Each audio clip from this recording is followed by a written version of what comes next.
अब हम करने जा रहे हैं इंडेक्स क्वेश्चन जो भी हमने अब तक पढ़ा। Name two charge particle which constitute all matter. तो दो चार्ज पार्टिकल जो अब तक डिस्कवर हुए हैं मींस चैप्टर में अब तक वो थे हमारे electron and proton. Describe cathode ray tube means cathode ray tube जो तो कैथोड से एनोड की ओर फ्लो कर रही थी जिसे कैथोड रे कहा गया, जो भी पॉजिटिवली चार्ज नहीं थी, नेगेटिवली चार्ज थी। Name the negatively charged particle emitted from cathode in the cathode ray tube। तो उसे नाम दिया गया electron. Why do canal rays obtained by using different gas having different EM? Because जो भी प्रोटॉन थे, जो कैनल रेज मींस हमने मान लेना है protons, okay, stream of proton obtained by using different gases have different E by M value। क्योंकि जो भी उनकी E by M value different क्यों आ रही थी? क्योंकि वो डिपेंड करती थी कौन सी गैस में, डिपेंड करती थी कौन सी गैस में उन्हें रखा गया है, ओके, जो कि यहाँ पर डिपेंडेंट ऑन गैस थी। The nature and type of particle considered the anode rays but depend on the gas present in discharge। Okay, कौन सी गैस में से रिमूव हो रहा है प्रोटॉन्स उस पे डिपेंड करती थी। Now earlier mode of atom, okay, अब हमें तीन पार्टिकल डिस्क्राइब, हमें पता चला कि उसमें एटम जो भी इंडिविजुअल था वो डिविजिबल है और उसमें तीन टाइप ऑफ पार्टिकल्स प्रेजेंट है जो कि हुए हमारे एटम के अंदर इलेक्ट्रॉन, प्रोटॉन एंड न्यूट्रॉन। तो अब क्यूरियोसिटी वो बढ़ी कि वो एटम के अंदर कैसे अरेंज्ड है और कैसे वहां पर अरेंज किए गए हैं, okay. On the basis of experiment different models have been proposed of the structure of atom। in the section we will discuss two such model, namely Thomson and Rutherford। जो भी पहले जे थॉमसन था उसने क्या discover किया था? Electron, okay, J Thomson electron, जो electron discover किया था। तो फिर प्रोटॉन भी डिस्कवर हो गया था गोल्डस्टीन ने 1886 में। तो क्यूरियोसिटी बढ़ी कि वो कैसे अरेंज है। तो थॉमसन ने पहला मॉडल दिया था that electrons are negatively electrically neutral. जो भी एटम था हमारा, एटम था हमारा, वो चार्ज था, न्यूट्रल था, ओके, इलेक्ट्रिकली न्यूट्रल था।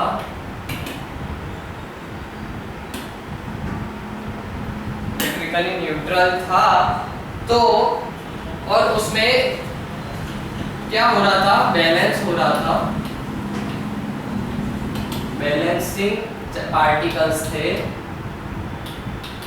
means proton and neutron, okay, proton and neutron थे। having discovered electron and constituent particles, Thomson concluded that there must be an equal amount of positive charge present in an atom, okay। जो जितने भी amount के positive negative charge थे is equal to, must equal to positive charge, क्योंकि तभी जाकर एक दूसरे को बैलेंस करेंगे, तभी जाकर एक दूसरे को बैलेंस करेंगे और इलेक्ट्रिकली न्यूट्रल स्टेबल बनाएंगे। जब जे थॉमसन ने मॉडल दिया गया तो उन्होंने डिस्क्राइब किया कि जो भी एटम है वो सर्कुलर शेप में था और उसमें नेगेटिवली चार्ज पार्टिकल ऐसे स्कैटर्ड है, नेगेटिवली चार्ज स्कैटर्ड है और जो स्फीयर है उसका वो पॉजिटिवली चार्ज है, जिसकी वजह से एक दूसरे के साथ इंटरेक्ट करके उससे स्टेबल बना रहे। इसे नाम दिया गया plum pudding model, Thomson plum pudding model, जिसमें कहा कि this electron present in the pulps in the pudding made up of negatively charge, this model is similar to watermelon.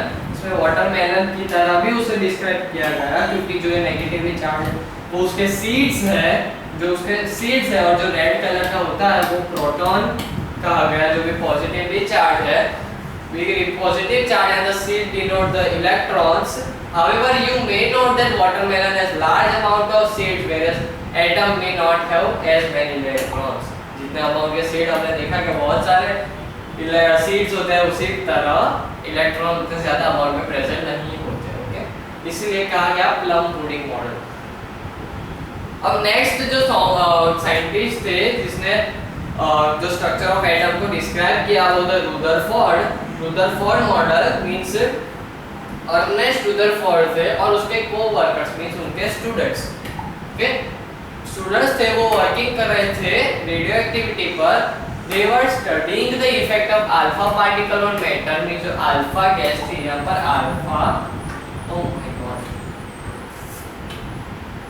Okay, जो यहाँ पर अल्फा रेज वो स्टडी कर रहे थे वो थी He2 positive means double ionised helium atom means helium hydrogen helium means उसमें दो इलेक्ट्रॉन होते हैं, इलेक्ट्रॉन इज इक्वल टू 2। अब दोनों हमने इलेक्ट्रॉन निकाल दिए तब जाकर उस पे पॉजिटिव चार्ज आया। अब उसमें सिर्फ प्रोटॉन प्रेजेंट है। ओके, सिर्फ पॉजिटिव चार्ज प्रेजेंट है। तो वो अल्फा पार्टिकल का नेचर स्टडी कर रहे थे, helium nuclei, okay, which can be obtained by removal of 2 electron from helium atom. Okay, in 1910 Hans Geiger, okay, Rutherford's technician and Ernest Marshall, ये तो उनके स्टूडेंट्स थे, Hans Geiger and Ernest Marshall ने alpha particle जो alpha रे थी उससे जो स्कैटरिंग एक्सपेरिमेंट परफॉर्म किया means obtain bye removal of 2 electron from helium atom in 1910। Okay, in 1910 hence Geiger थे एंड अर्नेस्ट मार्सन थे, उन्होंने अल्फा रे स्कैटरिंग एक्सपेरिमेंट परफॉर्म किया जो कि रुदरफोर्ड के स्टूडेंट्स थे। This leads to failure of Thomson model, जिसकी वजह से जो थॉमसन मॉडल था उसका कॉन्ट्राडिक्ट हुआ, फेल हुआ। कहा गया कि थॉमसन ने जो थियरी दी थी वो गलत है और जो रुदरफोर्ड के स्टूडेंट्स ने दी गई थी उसको माना गया। इन दिस एक्सपेरिमेंट, जो एक्सपेरिमेंट था उसमें अल्फा पार्टिकल्स थी, मैं हाईलाइट कर रहा हूँ क्या क्या यूज हुआ था। ओके, अल्फा पार्टिकल्स थी, देन गोल्ड फॉइल था। ओके, मींस इन्होंने करा कि एक थीन गोल्ड फॉइल रखी और यहाँ से अल्फा पार्टिकल यहाँ पर स्कैटर किए गए मींस बहुत सारे अल्फा पार्टिकल से अटैक वो किया, बॉम्बार्डिंग की अल्फा पार्टिकल्स की। तो यहाँ पर देखा गया कि मोस्ट ऑफ पार्टिकल्स यहाँ पर फ्लोरोसेंट शीट रखी गई, तो मोस्ट ऑफ पार्टिकल यहाँ से आके टकरा रहे थे। ओके, और कुछ ऑब्जर्वेशंस किए और देखो कहा गया कि मोस्ट ऑफ पार्टिकल्स थे वो यहाँ पर आकर स्कैटर कर रहे थे। ओके, यहाँ पर आकर इंडिकेट कर रहे थे हम यहाँ पहुँच गए, तो लाइट प्रोड्यूस कर रहे थे। कुछ पार्टिकल्स थे जो यहाँ से डेविएट होकर कहीं और जा रहे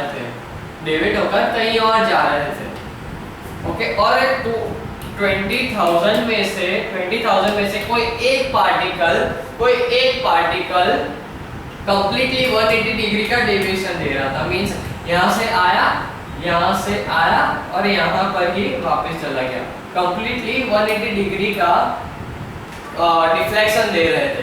तो यहाँ से रुदरफोर्ड के दोनों स्टूडेंट ने कंक्लूड किया कि जो कि एटम का मोस्ट ऑफ स्पेस है वो एम्प्टी है, ऐसे कहा गया कि एक मिनट, ये एटम हमने बना लिया रुदरफोर्ड के स्टूडेंट के थियरी के बेस पर। कहा गया कि जो मोस्ट ऑफ स्पेस है वो एम्प्टी है क्योंकि मोस्ट ऑफ रेस थी He2 पॉजिटिव रेस हीलियम की अल्फा पार्टिकल्स वो स्ट्रेट जा रहे थे और यहाँ पर शीट से टकरा रहे थे, जिसकी वजह से कहा गया कि जो मोस्ट ऑफ स्पेस है वो एम्प्टी है। और कहा गया कि जो भी उसमें प्रेजेंट है वो सेंटर में एक सेंटर ऑफ मास प्रेजेंट है जिसमें कुछ पार्टिकल्स प्रेजेंट है। मींस कोई भी रे ऐसे आ रही थी तो यहाँ से डेविएट हो जा रही थी, और जो भी रे एकदम सेंटर में पास कर रही थी वो 180 डिग्री पे टकरा कर वापस जा रही थी। तो कहा गया, पोस्टुलेट्स लिए गए, most of the alpha particles pass straight through the gold foil. Observe किया कि मोस्ट ऑफ अल्फा पार्टिकल्स वो स्ट्रेट फ्लो कर रहे थे। Some of the alpha particles were deflected by small angles, जो भी कुछ अल्फा पार्टिकल्स थे वो डिफ्लेक्ट कर रहे थे स्मॉल एंगल से। ओके, ये है वो जो स्ट्रेट फ्लो कर रही है। ओके, ये वाला, ये कुछ रेज है वो कुछ एंगल से डेविएट कर रही है, ओके। और few particles were deflected by large angle, बहुत कम थे वो लार्ज एंगल से डिफ्लेक्ट करते, मतलब यहाँ पे आया और यहाँ पर चलेगा, यहाँ पर। And about 1 in every 12,000 particles, 1 in every 12,000 particles experiment rebound, means यहाँ से आया और यहाँ पर ही वापस चला गया, ओके। मीन्स यहाँ पर कुछ यहाँ पर टकराया, मीन्स ऑलमोस्ट 180 डिग्री का डिफ्लेक्शन दिया, ओके। तो यहाँ से उसका कंक्लूड किया गया Rutherford, therefore alpha ray particles scattering were explained by Rutherford। ये एक्सपेरिमेंट को रुदरफोर्ड ने एक्सप्लेन किया और एटम का जो मॉडल कंस्टिट्यूएंट बताए, और रुदरफोर्ड ने कहा कि atom contains a dense and positively charged region located at its centre, okay. जो कहा गया कि जो सेंटर पॉजिटिवली चार्ज सेंटर में प्रेजेंट है और डेंस रीजन है, all the positively charged of atom is most of its mass contained in the center nucleus, okay। और उसे नाम दिया गया न्यूक्लियस और कहा गया कि जो भी मोस्ट ऑफ उसका मास है वो न्यूक्लियस में है। the rest of atom is empty space which contain the much smaller than negatively charged part, means बाकी सब जगह पे न्यूक्लियस के आजू बाजू सराउंडिंग में नेगेटिवली चार्ज प्रेजेंट है, जो कि बहुत कम मास पोजेस करता है। अब इसके बेसिस पर experiment observe the scattering experiment could be explained, thus alpha particles through the atoms in the region electrons will pass straight without any deflection, only those particles come into vicinity to the positive charge nucleus gets deviated from their path, very few other particles collide with nucleus and phase it off, which most of जो particles थे वो straight flow कर रहे थे, बहुत कम जो deviations experience कर रहे थे और उससे भी कम जो कि रिबाउंड हो रहे थे। On the basis of this model, Rutherford able to predict the size of the nucleus. He estimated the radius that 1 divided by means 1, 2, 3, 4 10⁻⁴ size का जो न्यूक्लियस है, एक रेडियस ऑफ एटम्स है, मींस एटम के radius से इतना छोटा एक न्यूक्लियस की साइज होती है, okay. Now you can imagine the size of nucleus which is atom. Describe the Thomson's model of atom। तो थॉमसन ने मॉडल कहा गया है कि वाटरमेलन स्ट्रक्चर या फिर प्लम पुडिंग स्ट्रक्चर है, जिसमें जो इलेक्ट्रॉन्स है वो सरफेस पे स्कैटर्ड है और उसके आजू बाजू जैसे कि वाटरमेलन में जो रेड कलर का होता है वैसे पॉजिटिवली चार्ज है। What is called plum pudding structure, okay. what would have been observed in the alpha ray scattering experiment if Thomson model was correct। अगर थॉमसन करेक्ट होता, सही होता, तो अल्फा रे पार्टिकल्स में आप क्या ऑब्जर्व करते हैं, मींस थॉमसन अगर सही होता, ओके, तो यहाँ पर नेगेटिवली चार्ज, यहाँ पर नेगेटिवली चार्ज, यहाँ पर बाकी सब पॉजिटिव चार्ज, बाकी सब पॉजिटिव, बाकी सब। तो यहाँ पे जब अल्फा पार्टिकल्स स्कैटर होते तो जो कि मेजॉरिटी जो अल्फा पार्टिकल्स थे वो स्ट्रेट फ्लो कर रहे थे, उसमें से जो मेजॉरिटी होती तो बाकी सब डेविएट हो जाते हैं, यहाँ पे डेविएट हो जाता है क्योंकि सभी जगह पॉजिटिव प्रेजेंट है, पॉजिटिव चार्ज पॉजिटिव एक दूसरे को रिपेल करेंगे और मेजॉरिटी ऑफ अल्फा रे will deviate and repel from each other. जो मेजॉरिटी पॉजिटिव चार्ज होता है वो एक दूसरे को डेविएट कर देता और बहुत कम होते जो स्ट्रेट लाइन में पास होते, okay. Who performed alpha ray scattering experiment and what were the observes? जो स्टूडेंट थे रुदरफोर्ड के जो दो स्टूडेंट थे उन्होंने ये एक्सपेरिमेंट परफॉर्म किया था, जिसका नाम था, दोनों का नाम था ये रहा, Hans Geiger and Ernest Marshall, okay, जिन्होंने ऑब्जर्व किया था ये सारी चीजें 1, 2, 3, 4। ये उनका ऑब्जर्वेशन था कि ये ऑब्जर्व किया कि मेजॉरिटी स्पेस एम्प्टी है, जो नहीं वो तो कंक्लूजन हुआ। ऑब्जर्व ये किया कि जो मैक्सिमम रे है वो स्ट्रेट लाइन में फ्लो कर रही है और बहुत कम डेविएट कर रही है और उससे भी कम रिबाउंड हो रही है। Describe the model of atom proposed by Rutherford. तो पूरा डिस्क्राइब करना है विद ऑब्जर्वेशन, कंक्लूजन एंड क्या क्या यूज किया था, ओके।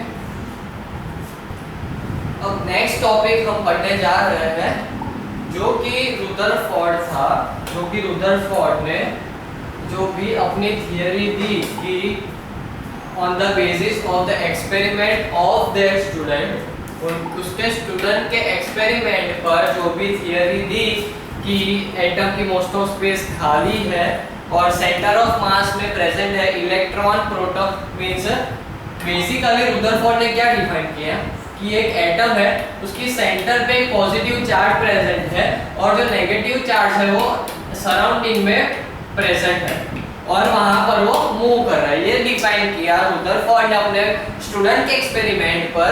ओके, ये डिफाइन किया। रुदरफोर्ड ने ये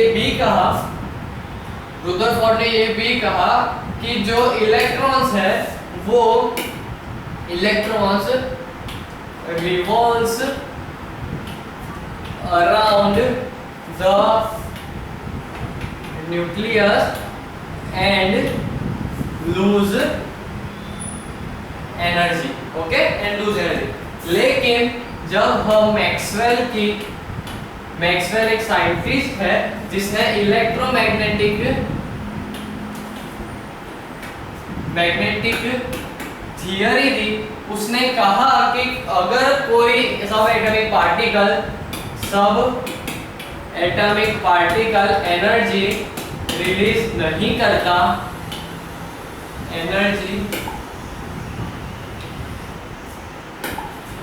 पार्टिकल एनर्जी रिलीज नहीं करता, तो रुदरफोर्ड ने ये कहा कि जब वो revolve when electron revolves around proton, means positive charge, it loses energy. लेकिन अब हमने ये कंसेप्ट लगाया कि अगर if electron loses energy, then after a certain time, एक certain time बाद it will lose all energy and it will go to positive charge and positive charge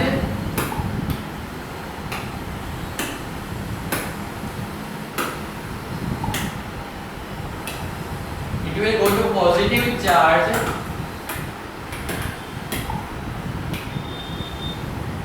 and एक टाइम ऐसा आएगा जब जो इलेक्ट्रॉन था वो अपनी सारी एनर्जी लूज कर देगा और वो खुद प्रोटॉन में जाकर मींस न्यूक्लियस में जाकर फॉल हो जाएगा वहां पर, और जो एटम एग्जिस्ट था, atom will not exist now, और जो एटम था वो एग्जिस्ट नहीं करेगा। ओके, तो ये थी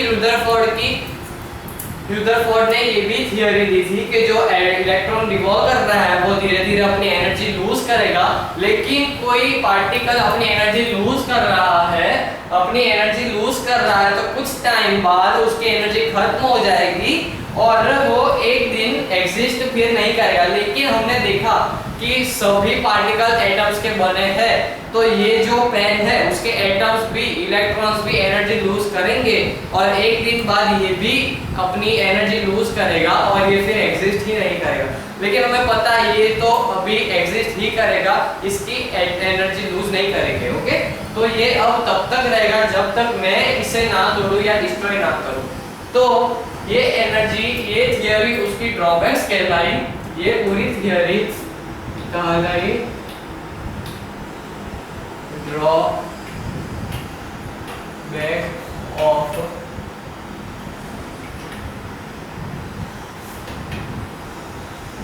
okay.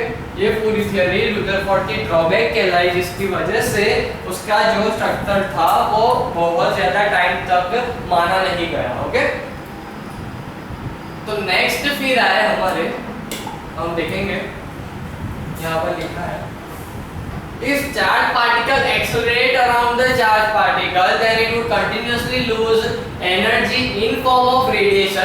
The loss of energy would slow down the speed of electron and therefore electron expected to move in spiral fashion around the nucleus eventually fall into it. And in other words, atom will be not stable. However, we know that atom is stable. Such a collapse does not, अगर ऐसा एक पूरी pen गायब हो जाए, ऐसा collapse present अगर नहीं हो सकता।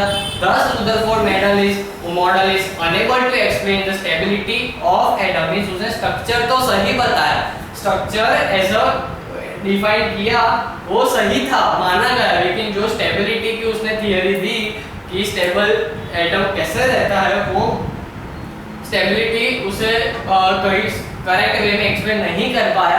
Thus Rutherford model is unable to explain the stability of atom. You know that atom may contain a number of model is expected to spiral into the nucleus electron. Thus Rutherford model does not say anything the way the electron are distributed. Okay, किस तरह में वो distributed है वो जो Rutherford की theory थी वो नहीं बता सकी। And another drawback of Rutherford model inability to explain the stability relation between atomic mass and atomic number. Okay, तो दूसरी उसका ड्रॉबैक था कि रुदरफोर्ड ये भी नहीं बता पाया कि जो एटॉमिक मास मींस एटम का मास है और एटॉमिक नंबर के बीच में जो रिलेशन है, the number of proton, atomic number is number of proton is equal to number of electron, और जो एटॉमिक मास है वो भी नहीं। This problem was solved by Chadwick by discovering the neutron the third particle considered atom. ये जो theory आई कि उसके अंदर सब एटॉमिक पार्टिकल्स में जो atomic mass and atomic number है, तो इस प्रॉब्लम को सॉल्व किया चैडविक ने, जिसने डिस्कवर किया न्यूट्रॉन। मींस हो रहा कैसा था, हमने देखा कि न्यूट्रॉन हमने देखा कि जो इलेक्ट्रॉन है वो न्यूट्रलाइज कर रहा है प्रोटॉन को। Okay, means number of electron is equal to number of proton, electron number of proton. लेकिन जब मास कैलकुलेट किया गया, इसको फाइंड करके इसका मास कैलकुलेट किया गया, तो ये इन दोनों के मास से ज्यादा है। इसको लेकर चैडविक ने डिस्कवर किया कि एक न्यूट्रल एटम भी प्रेजेंट है जिसका मास हम कैलकुलेट कर रहे हैं, तो तभी जाकर एक थर्ड सब एटॉमिक पार्टिकल डिस्कवर किया जिसे नाम दिया गया neutron. The problem was stability of atom and the distribution of electron in the atom was solved by Niels Bohr। फिर तीनों थियरी को नील बॉर ने स्टडी किया और एक नेक्स्ट अपनी स्टडी दी जिसे कहा गया बोहर मॉडल ऑफ एटम, जो कि stability as well as structure को करेक्ट वे में डिस्क्राइब किया उसने। नील बोहर ने पहला पोस्टुलेट दिया electrons move in definite circle path of fixed energy around the centre of nucleus. Means जो भी इलेक्ट्रॉन है वो एक फिक्स पाथ में मूव कर रहे हैं with certain radius from the atom and does not radiate energy. Okay, and the electron moving in the orbit does not radiate, in other words it does not lose energy. तो नील Bohr ने पहला postulate दिया कि वो एक fixed centre में revolve कर रहा है और वो एनर्जी रिलीज नहीं कर रहा है। In this orbits are stable, means जो ऑर्बिट से नाम दिया गया ऑर्बिट्स जो कि स्टेबल है वो मूव नहीं करती, स्टेशनरी, इसी पर इलेक्ट्रॉन्स मूव करते हैं। The bold concept of stationary state could answer the problem of stability of faced by Rutherford. Means यहाँ पर उसे पाथ दिया गया जहाँ पर जो रुदरफोर्ड था वो एक पाथ नहीं दिया था, सिर्फ कहा था कि वो कहीं पे मूव कर रहे हैं, एक्सेलरेट कर रहे हैं और एनर्जी रिलीज कर रहे हैं। यहाँ पर एक फिक्स पाथ दे दिया बोहर ने कि एक सेल में वो एक ऑर्बिट में मूव करे। It was earlier concept of circular orbits was proposed by Bohr. कुछ साल बाद बोहर ने वापस प्रपोज किया है वो सर्कुलर ऑर्बिट्स में प्रेजेंट है एंड जिसमें एक डिफाइंड एनर्जी प्रेजेंट है जो उसे रिवॉल्व करा रही है। While the circular orbit is two dimensional and a cell is three dimensional। ये हमें याद रखना है कि जो ऑर्बिट है वो टू डायमेंशनल है, लेकिन जो सेल है जिसमें वो एक्चुअल इलेक्ट्रॉन प्रेजेंट है वो एक थ्री डायमेंशनल स्ट्रक्चर है। Thus the जो ऑर्बिट थी उसे नाम दिया गया KLMN, मींस यहाँ से KLMN से साथ किया गया ये KLM और ये आउटर मोस्ट ऑर्बिट N, और जिसमें यहाँ पर एनर्जी के बेस पर यहाँ पर दिया गया कि जो फर्स्ट ऑर्बिट है उसमें 2 इलेक्ट्रॉन ऑक्यूपाई मींस आ सकते हैं। नेक्स्ट ऑर्बिट है L में मींस जो न्यूक्लियस से एक दूर है उसमें k सेल में एक इलेक्ट्रॉन आ सकता है। n=2 में n=2 means n=1 n=2 n=3 n=4। तो जो फर्स्ट जो k सेल है वो उसमें 2 इलेक्ट्रॉन ऑक्यूपाई हो सकते हैं, जिसमें n मींस उसे एनर्जी का नंबर दिया गया है n=1। नाउ n=2 में 8 इलेक्ट्रॉन्स आ सकते हैं जिसका नाम है L सेल। n=3 में 18 इलेक्ट्रॉन आ सकते हैं जिसका नाम दिया गया M shell. n=3 n=4 means N shell उसमें 32 इलेक्ट्रॉन्स ऑक्यूपाई हो सकते हैं। Okay, it was later realized that concept of orbital circular orbital proposed by Bohr was not adequate in modifying the cell with definite energy।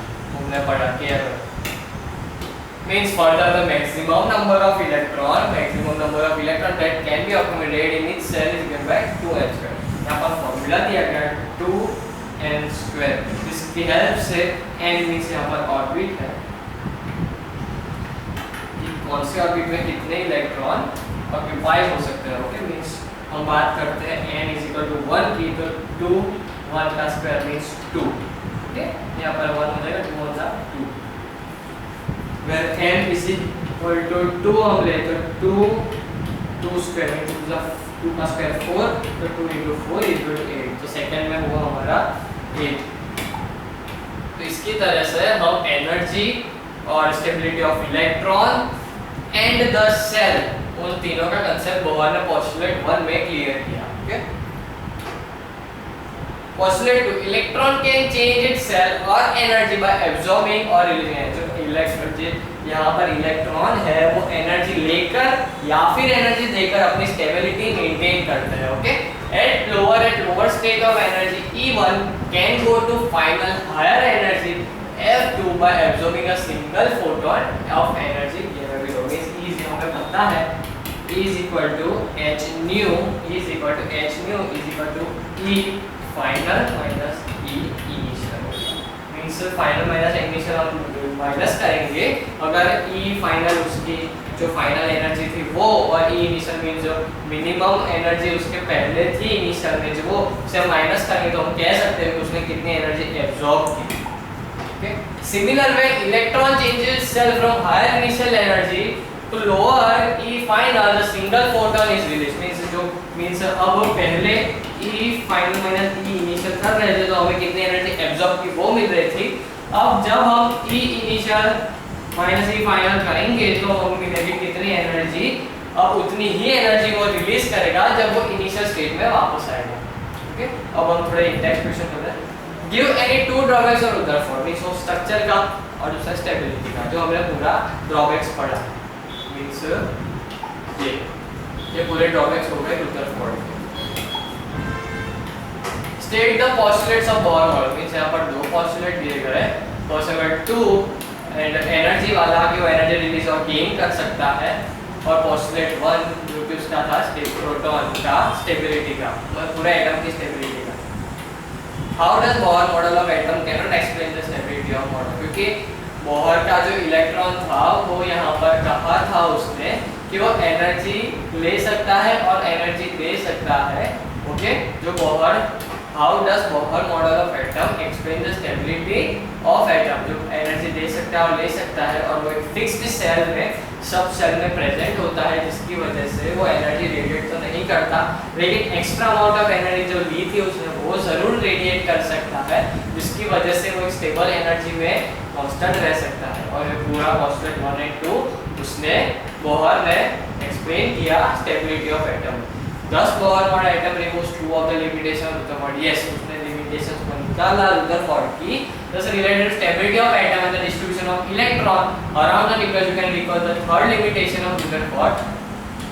It's similar in inability to explain relationship between atomic mass। और हाँ, जो the third limitation थी Rutherford की, जो relation between atomic mass and atomic number में नहीं बता पाया था, वो आगे हम पढ़ेंगे डिस्कवरी ऑफ न्यूट्रॉन के बाद।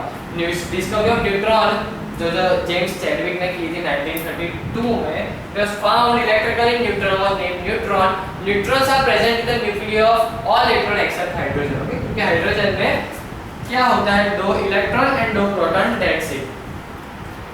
Neutrons are present in nucleus of all atom except hydrogen.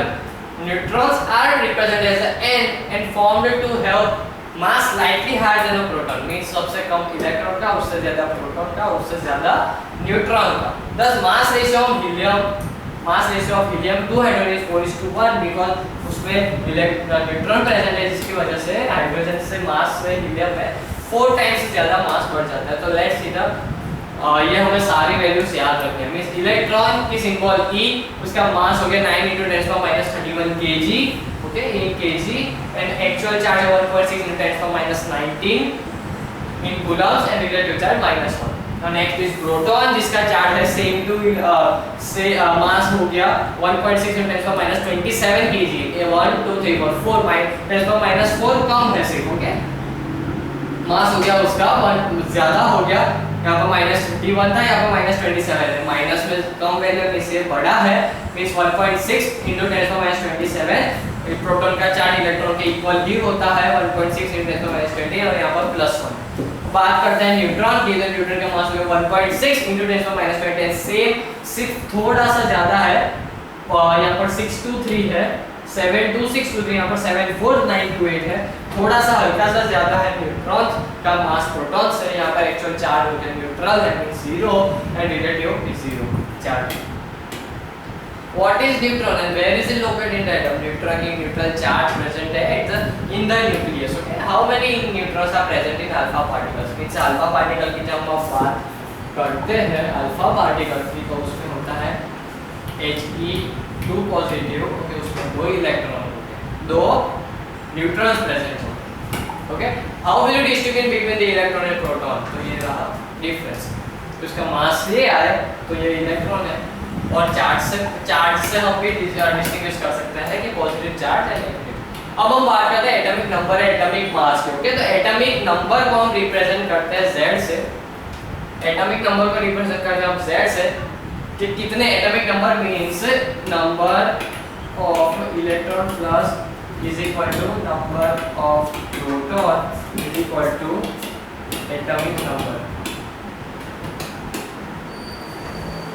Okay, the number of proton in an atom is called atomic number, is denoted by symbol Z. Okay, number of proton means हमें पता है proton is number of proton is equal to number of electron, इसलिए हम लिखते हैं कि number of electron, इसलिए हम लिखते हैं number of proton is equal to number of electron is equal to Z, that is atomic number. Okay, element have same atomic number, same element have same atomic number. Okay, the electron occupies space outside the nucleus in order to account electrically neutral charge and nature of atom. The number of proton in the nucleus is exactly equal proton in the nucleus is exactly equal to the number of electrons. Okay, thus atomic number is equal to number of proton is equal to number of electron. तो जब हमने dynamic theory याद करते हैं तो different element है different mass और different elements और atoms of different element are different from each other. Okay, now we can say that the difference is due to the difference is protons and electron. Means different atom है जिसमें different electrons और protons अलग है, इसकी वजह से उनका atomic number different होगा, और जिसकी वजह से different atom of different element are different from each other. Okay, in other words different elements differ in term of atomic number. सबका atomic number अलग अलग हो. For example, atom of hydrogen and helium are different because hydrogen has one proton in its nucleus, whereas the nucleus of helium is contain 2 proton. Okay, their atomic number are respectively 1:2. We have learned in Rutherford model the mass of atom is concentrated in nucleus due to the presence of 2 heavy particles of proton. The particles called nucleons. The per nucleon charge जो मास है वो बढ़ जाएगा helium का, जिससे mass number denote किया A. Okay, mass number denote किया A. This is due to presence of two particles namely proton and neutron. The particles are present.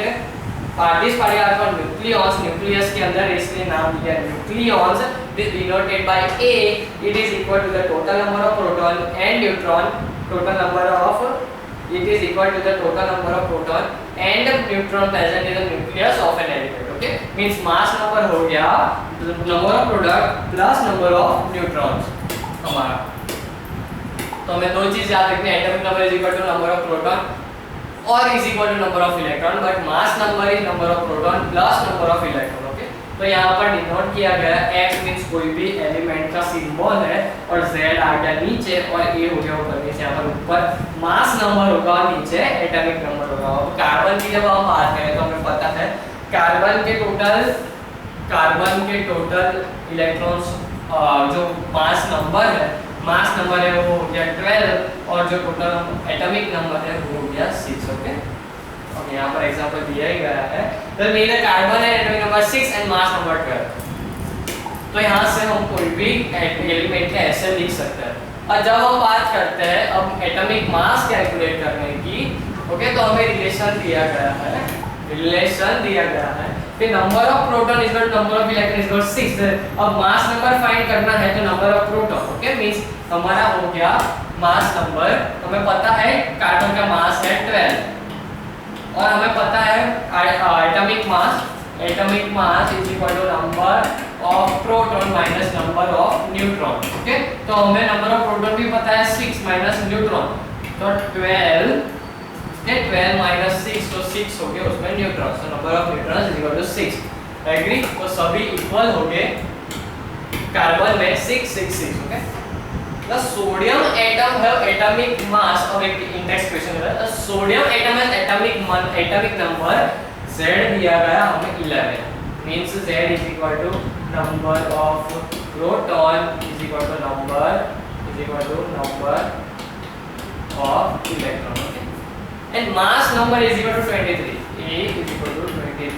Calculate the number of proton, electron and neutron in sodium atom. Okay, तो Z हमें मिल गया. तो number of proton हो गया हमारा 11, number of electron हो गया 11. जब मास नंबर फाइंड करते हैं तो हमें फॉर्मूला है mass is equal to 23 and number of neutron में फाइंड करने हैं. तो यहाँ पर 23 माइनस 11 हम करेंगे तो हमें न्यूट्रॉन की अमाउंट मिल जाएगी. तो 23 माइनस 11 कितना होगा? 3 माइनस 1 2 एंड 2 माइनस 1 12. ओके, तो 12 हो गया हमारा number of neutrons. What is the mass number of atom which have 7 proton and 8 neutron. तो मास नंबर क्या होगा जब एटम्स में 7 प्रोटॉन है और 8 न्यूट्रॉन, दोनों का सम, तो मास नंबर होगा 15.